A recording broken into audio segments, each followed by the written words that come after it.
آپ جانتے ہو سیرت، تاریخ، اہل سنت، اہل تشیع پورے عالم اسلام کے اندر اس بات میں کوئی اختلاف نہیں کہ جناب امام علی مقام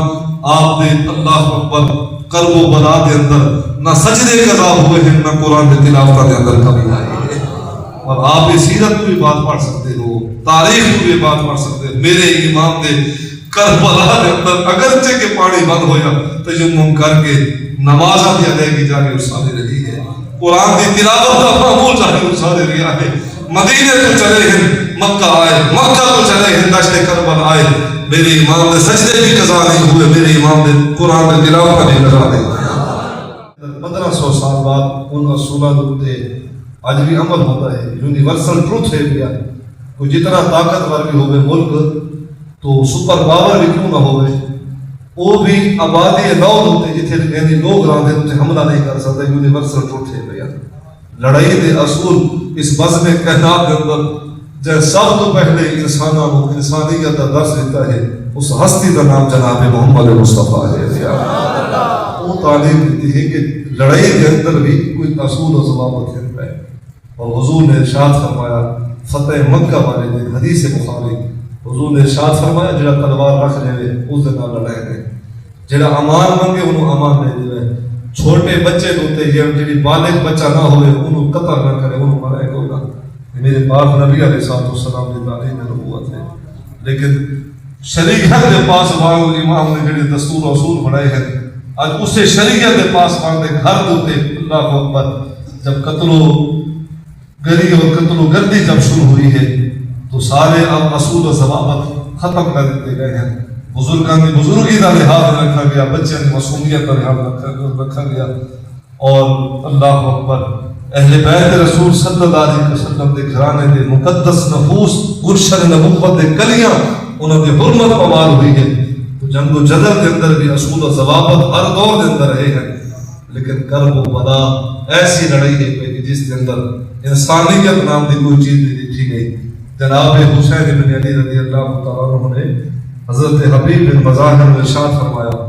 فرمایا کہ تسا عمر رسیدہ شخص ہو، 70 سال تو زیادہ عمر آ گئے. جناب حبیب بن مظاہر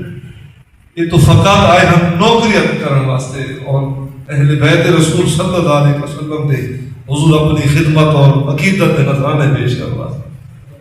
قتل ہونا کسی نے بھی نہ سوچا کہ کرب و بلا کے اندر اس طرح بھی قتل و غارت ہونی ہے اور اس طرح بھی شہادت کا وجود چاہنے ہے. اگرچہ میرے امام تو سوا کسی دی نگاہ بھی اللہ اکبر اس حقیقت کی طرف نہ ہا کہ جو حقیقت اللہ کی بارگاہ تو جو تحریر ہو چکی ہے، میرے امام اس حقیقت تو آگاہ ہیں، واقف ہیں. اور جناب حبیب بن مظاہر نے اجازت طلب کی تھی، کچھ اسرار ہویا، اسرار تو بعد اجازت جب مرحمت ملی مقتل گاہ کی طرف جب گئے جناب حبیب بن مظاہر اس بزرگ نے لڑنا کیا ہے جن کی کمر چھپ چکی ہوئے، جن کی داڑھی مبارک سفید ہوئے، عمر 70 سال تو زیادہ ہوئے، اس نے لڑنا کیا ہے وہ تو فقط اللہ کی بارگاہ ہے. اہل بیت رسول صلی اللہ علیہ وسلم کی نوکری کا سوال ہے کہ حاضر ہونا چاہتے ہیں. جناب حبیب بن مظاہر گئے، ایک لمحہ داخل ہوئے، دوسرے لمحے اعلان ہوا کہ یہ کوئی شخص جو حبیب بن مظاہر کا صحیح پڑھے. امام علی مقام داخل ہے دشت کربلا کا. اگر آپ واقعات کو پڑھو تو ہر ایک لاش کو میرے پاک امام خود لے کے آئے. مقتل کا تو خود خیمے حسینی کی طرف لاشیں منتقل فرمائے، حبیب بن مظاہر کی طرف بڑھے ہیں. جب اعلان ہو چکا ہے کہ جناب حبیب گر گئے ہیں اور شہید ہو چکے ہیں، انہوں اعلان ہویا، انہوں میرے پاک امام دوڑے، انہوں نے کہا حضرت امام علی مقام نے قدمہ دی اللہ اکبر اٹھن والے مبارک دھول جناب حبیب بن مظاہر نے جب اٹھے تو آپ نے ہمت کرتے ہوئے اکھاں کھول کے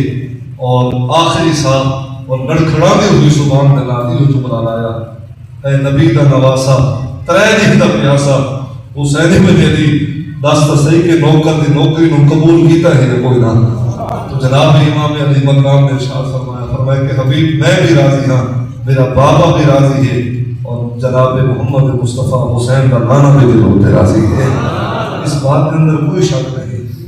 کہ جنہوں نے سیدنا امام حسین پاک کا ساتھ دیتا ہے انہوں نے دنیا بھی سمر گئی ہے، مد آخرت بھی سمر گئی. وہ اللہ دی بارگاہ دے اندر رب دے محبوب بن گئے، رب دے محبوب دے محبوب بن گئے ہیں، جنہوں نے اوکھے وقت جناب حسین پاک کا ساتھ دیتا ہے۔ جناب حسین پاک کا ساتھ ہی تھا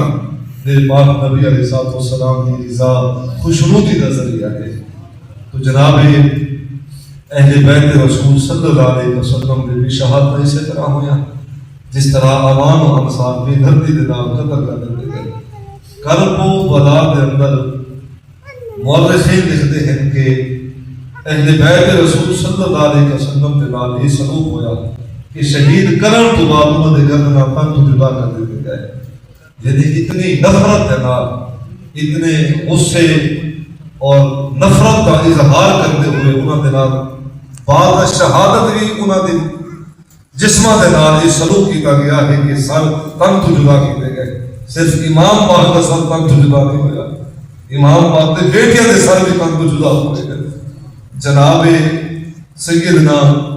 امام حسن مجتبیٰ دے بیٹے شہید ہوئے، جناب عباس بن علی رضی اللہ عنہ شہید ہوئے جنہوں نے بازو قلم ہوئے، جناب امام حسین پاک دے بھانجے بھتیجے شہید ہوئے ہیں، اور سب دے نال اہل بیت رسول صلی اللہ علیہ وسلم دے نال یہ سلوک کیا گیا ہے۔ انہوں نے لاشاں کے گھوڑے دوڑائے گئے، انہوں نے لاشاں کی بے حرمتی کی گئی، سر تن تو جدا کیتے گئے، انہوں نے متعلق انہوں نے تضحیق و وعید دے اشعار انہوں نے خلاف پڑے گئے، انہوں کو باغی آکھا گیا۔ تو جناب امام علیہ مقام نے اپنے عوام انصار دے شہادتہ میں اپنے اکھاں دے نال لکھیا ہے، بلکہ جناب سیدنا علی اصغر جو شبیہ حسین ہے، گلشن حسینی دا سب تو ننا پھول، جب آپ اپنے بیٹے کو ایک خیمے تو دوجے خیمے کی طرف جب منتقل ہونے لگے تو تعاقب دے نش کیا، تو انہوں نے جناب امام حسین پاک رضی اللہ عنہ دے بیٹے دے گردن نازنین کا نشانہ کر کے سیدنا علی اصغر پاک دے گردن کا نشانہ کر کے جب انہوں نے دو شاخہ تیر جب مارا ہے، سیدھا وہ تیر آپ کے گردن میں لگا ہے، انہوں تیر لگا ہے، انہوں خون کا فوارہ نکلا ہے، انہوں میرے امام کی زبان تو شکر دی تسبیح اور رضا دے کلمے جاری تھے۔ میرے امام نے عرض کیتا ربنا تقبل ھذا القربان، اللہ حسین بن علی دے قربانی قبول فرما۔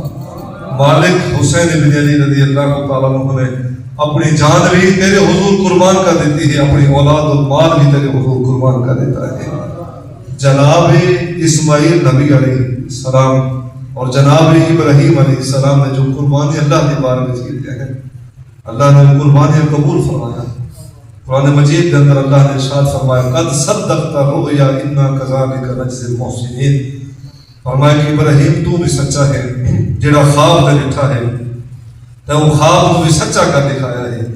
جناب ابراہیم علیہ السلام اور جناب اسماعیل علیہ السلام یہ گلشن نبوت دے پھول نکلا ہے، اور اللہ تبارک و تعالیٰ دے بارگاہ دے اندر درود و سلام والے جن انبیاء و مرسلین کو ہدیے ملے ہیں انہوں نے بھی چھوڑے۔ تو اگرچہ کہ جناب اسماعیل دی گردن کٹی کوئی نہیں، جناب اسماعیل دے فدیے وچ اللہ نے خود اپنی بارگاہ تو جنت کو اللہ نے دوبے دیتے ہیں، لیکن جناب حسین بن علی رضی اللہ تعالیٰ یہ بھی تو گلشن نبوت دے پھول کرتا ہے۔ تو پاک حسین دے بیٹیاں دی شہادت اللہ نے قبول فرمائے۔ اگر اللہ چاہے ہاں انہاں دے فدیے بھی یہ انہاں کو بچا کے دے ہاں، یہ انہاں دی حفاظت کرے ہاں، یا انہاں دے فدیے اللہ عطا فرماوے ہاں، لیکن حسین بن علی رضی اللہ تعالیٰ کو صبر دا اللہ اکبر وہ عظیم مینار ہے گیا۔ حسین بن علی رضی اللہ تعالیٰ کو استحکامت و استقلال دی عظیم مثال آپ قائم کر دے پائے ہیں کہ بیٹے آپ دے ہتھاں دے اندر آپ دے اکھاں دے سامنے شہید ہوئے ہیں۔ میرے امام دی زبان تو یہ جملے نکلتے ہیں ربنا تقبل ھذا القربان، اللہ حسین دے قربانی قبول فرما چاہتا، اللہ حسین دے قربانی قبول فرما چاہتا۔ اور لکھتے ہیں کہ 71 لاشیں اٹھائے، ہر لاش اٹھاون تو بعد خیمے حسینی دے بار مان کے سجدہ کرے تھا اور یہ جملہ عرض کرے تھا ان صلاتی و نسکی و محیای و مماتی للہ رب العالمین، اللہ حسین دے نمازاں تیرے واسطے ہیں، حسین دے قربانیاں تیرے واسطے، اللہ میری حیات تیرے واسطے ہے، میری ممات تیرے واسطے ہے، قرآن دی اس آیت دی اس بسمے کائنات دے اندر نبی دی ساری امت دے وچوں صبح قیامت تک اج دی تاریخ تک اگر کہیں عملی طور تے قرآن دی تفسیر نو عمل دا جو شاخیمہ پیش کیتا ہے اس شخصیت دا نام جناب حسین ابن علی ہے جس نے قرآن دی اس آیت ہوتے اللہ اکبر یہ آیت کا نمونہ پیش کیتا ہے یہ آیت دی تشریح و تفسیر جو بڑے ہیں وہ حسین ابن علی ہیں عرض کرتے ہیں مالک میرے نمازہ بھی میرے واسطے ہیں اور دشت کرب البلا دے اندر آپ جانتے ہو سیرت تاریخ اہل سنت اہل تشیع پورے عالم اسلام دے اندر اس بات میں کوئی اختلاف نہیں کہ جناب امام علی مقام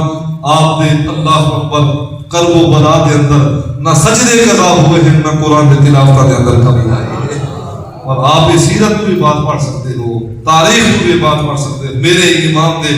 کربلا دے اندر اگرچہ کہ پانی بند ہویا تجمم کر کے نمازہ دی ادائیگی جاری ارسالے رہی ہے قرآن دی تلاوت کا معمول جاری ارسالے رہا ہے مدینے تو چلے ہیں مکہ آئے مکہ تو چلے ہیں دشت کربلا آئے میرے امام دے سجدے بھی قضا نہیں ہوئے میرے امام دے قرآن دے تلاوت کا بھی قضا نہیں آپ